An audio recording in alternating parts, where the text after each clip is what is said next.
The first sprint distance race of the 2016 WTS season took place in Cape Town, South Africa, with a large field of 61 elite men. For the first time this season, it was a wetsuit swim over the shorter 750 metres in North Wharf in the shadow of Table Mountain. Frenchman Aurélien Raphael made a good start to the one-lap race, but Austria's Alois Nabel wasn't far behind. After 9 minutes in the water, there was no obvious advantage as Richard Varga led them out, with a large part of the field right on his heels as he headed for T1.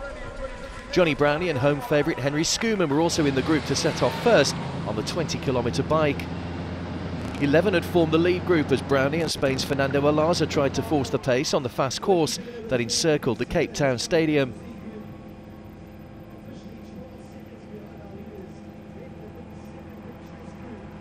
As the leaders, who'd now been joined by Schoeman, Pierre Lecourt and Jonas Schumberg, reached the furthest part of the course on lap 3, there was now a large group back to the chasers, who had Marianne Mola amongst them.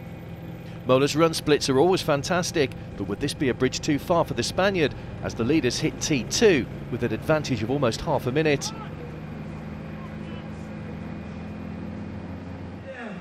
Johnny Brownie, who collapsed with exhaustion after finishing third on Gold Coast, would be sure to set a fast pace here, aware of the running prowess of Mola in the chase group.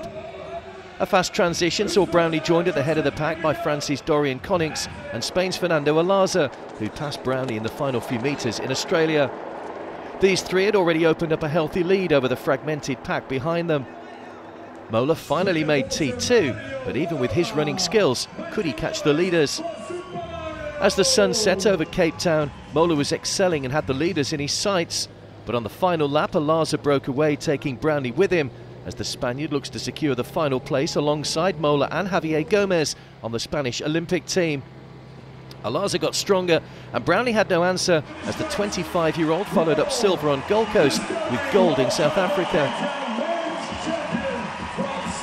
Brownie had one last push to make sure he finished second, while in what was a breakthrough race for Frenchman Connings, he managed to hold off the marauding Mola to take third and his best ever finish in a WTS race.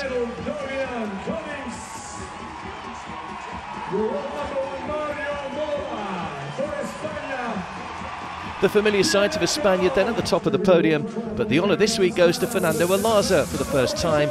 Johnny Brownie was second, with Connings third, as he looks to try and force his way onto the French Olympic team for Rio.